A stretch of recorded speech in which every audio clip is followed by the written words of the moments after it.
Hello guys! Magandang araw po. Welcome po dito sa aming channel. Ngayon po ay nandito po tayo ngayon para po magbukas nitong iLife V3X Robotic Vacuum Cleaner. So, tingnan po natin kung maganda po ito. Tingnan natin kung talagang mapapakinabangan natin sa bahay. Tingnan natin kung totoo yung sinasabi nila sa ads na talagang nakakapaglinis siya. So, buksan na po natin. Huwag na natin patagalin.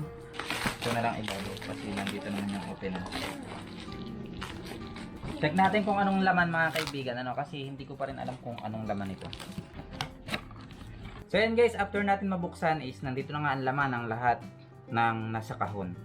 Meron siyang extra mopping cloth, meron siyang extra sweeping brush, meron siyang brush na panglinis, meron siyang extra filter, meron siyang charger, meron siyang kasamang adapter, meron siyang warranty card, at saka meron siyang manual, at meron siyang charging station. Parang siya yung charging station niya. Ito na yung ating V3X Vacuum and Mopping Robot. So, tingnan natin yung ilalim mga kaibigan. Ayan. Siyempre, ito yung ating pag-aaralan pa ding maigi. Bago po natin dire-diretsuhin ang review diyan sa ating video na ito. So, ito yung nakakabit na kanyang brush. Meron dito ang tatlong sensor. Isa, dalawa, tsaka dito sa kabila tatlo. At meron po ditong cover yung ating brush. Pwede po natin siyang matanggal. Ayan, paglilinisin po natin. Tapos ito po ay tatanggal din naman po natin yan. Ito po ay pwedeng mabasa, pero make sure lang daw po, sabi sa manual, make sure lang na bago mo ibalik ay tuyo po siya. Pero pwede mo siyang linisin ng pabasa. Tuyuin mo lang bago mo ibalik. So yan. Tapos ito naman, ganun lang din ang pagtatanggal. At kung paano tinanggal, edi kabaliktaran lang pagbabalikan. Ayan, ganyan lang. So ito yung ating mopping cloth. Tapos ito nga yung ating extra. So pag tinatanggal naman po yan dyan sa part na yan, ayan, pag tinatanggal, i-press lang natin to. Ayan, pag na-press natin, mabubunot na natin yan. So ayan, pag nabunot natin mga kaibigan, meron tayo dito lagay ng tubig. At sabi sa manual ay huwag gagamitan ng kahit anong mga chemical. Tubig lang ang panlagay natin dyan. Huwag nyo lalagyan ng mga sabon-sabon o kung ano-ano. Basta tubig lang. So dito naman, dito sa loob, ito ang ating pinakalagayan ng basura. At yan po ay nabubuksan din po natin. Tutuklapin lang po natin yan ganyan. Ayan.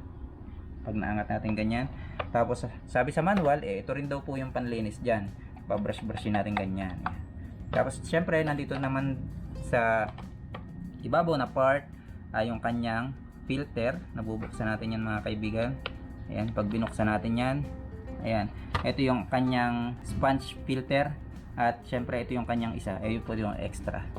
Okay, pag tinanggal po natin yan, ito po ay sabi hindi raw po washable, sabi sa manual, kaya pinapagpagpagan lang po natin yan. Tapos dito naman sa sponge nya, ito pwede daw pong mabasa, pero kailangan tuyo bago ibalik. So ibalik na natin, pantay. Ayan. Tapos lock. Okay, lock na yan. Tapos ganyan. Okay. So yun mga kaibigan, after natin ma-download yung kanyang application, makukuha naman natin siya sa Play Store. At saka po kung iPhone po, meron naman din po yan. So yan po, kailangan lang po natin mag-sign up. So yan, tapos explore na po natin. Nag-set po kami ng 6:30 ngayong araw na ito doon sa ating application. So titingnan natin 6:29 kasi ngayon. Ayan, makikita nyo 6:29. Tingnan natin kung pag nag 6:30 ay under siya. Ilang segundo na lang, under na kaya. So ito yung kanyang lilinisin mga kaibigan. Nakikita nyo may mga mga alikabok yan eh. Ayan, may mga buhok-buhok pa. Kita ba sa video? Yan. So tingnan natin. Ayan na, umandar na nga. Lumabas na. Ayan na. At humugong na. Magba-vacuum na yan at saka maglilinis. So tingnan natin kung bundol agad. Nabunggo. Tingnan natin kung magaling siyang maglinis. Kung kanyang papanayin. Daming kanto ika. Hirap. Ayan, nanabit pa. Ano ba yun? Pinapanay. Sa tabihan pala muna siya. Panay ang pispis. Kasi pag nang magwawalis na are. Yan. Galing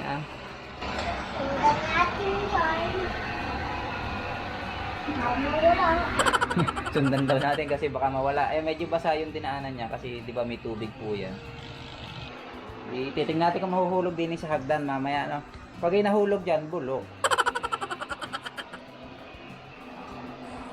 So ayan guys, mapapansin natin na talagang kinukuha niya yung mga hanggang kaya niya abutin, ano, yung mga sulok-sulok na kaya niya puntahan. So pinupuntahan niya talaga. Dito po kasi mga kaibigan, dito sa kanyang application, pwede po kayong mag-set ng schedule. Ayan, schedule, schedule. Ayan, pwede kayong mag-set ng kung anong gusto mong ipagawa sa kanya sa araw-araw, pwede mo lagyan ng oras, ano. Tapos, dito din po, meron po siyang cleaning history. Ayan, mapapansin nyo, ayan yung cleaning history niya. Tapos, dito sa maintenance, makikita nyo rin kung kailangan nyo na pong linisin, ano, yung kanyang side brush, main brush, tsaka yung filter. Magwa-warning naman po yan dyan. At tapos dito po, meron po siyang suction settings. Ayan, suction settings. Naka-normal po tayo ngayon. Tapos kung pansinin nyo po, ito yung ating vacuum. Lalagay po natin sa strong. Pakinggan nyo po. Lagay natin sa strong.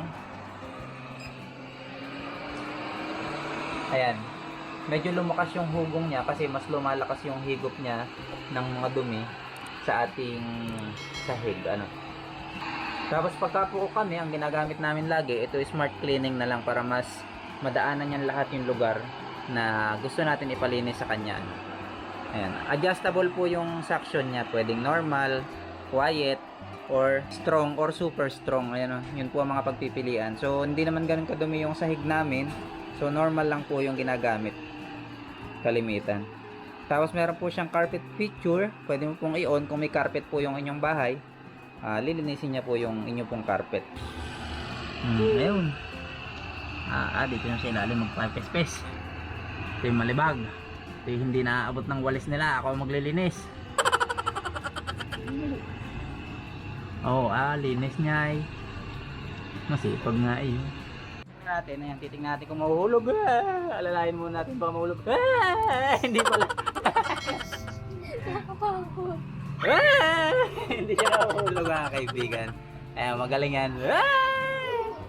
Kala ko itatalon sa hagdan eh. So ayan guys, mukhang tapos na siya, ano, kasi namatay na yung kanyang pagbabacuum eh. So tingnan natin, parang gusto na niyang umuwi sa kanyang bahay.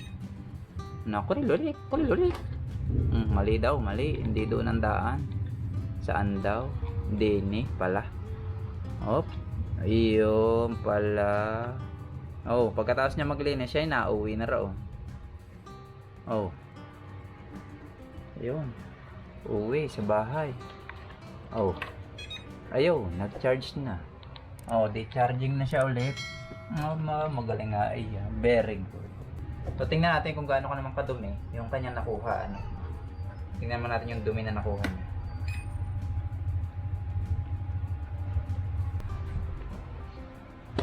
Siya natin. Ayan, ang nakuha niya mga kaibigan. Linis Ito mo ito. Rin papunta sa filter. Dami Rin magaling siguro din pagka yung halimbawa may alaga kang aso. No, tapos yan yung gagamitin mong panlinis, yung mga buhok-buhok ng aso. O yung mga buhok ni na Mami tsaka ni Eliza na nalaglag sa sahig. Ayan, nakuha din niya.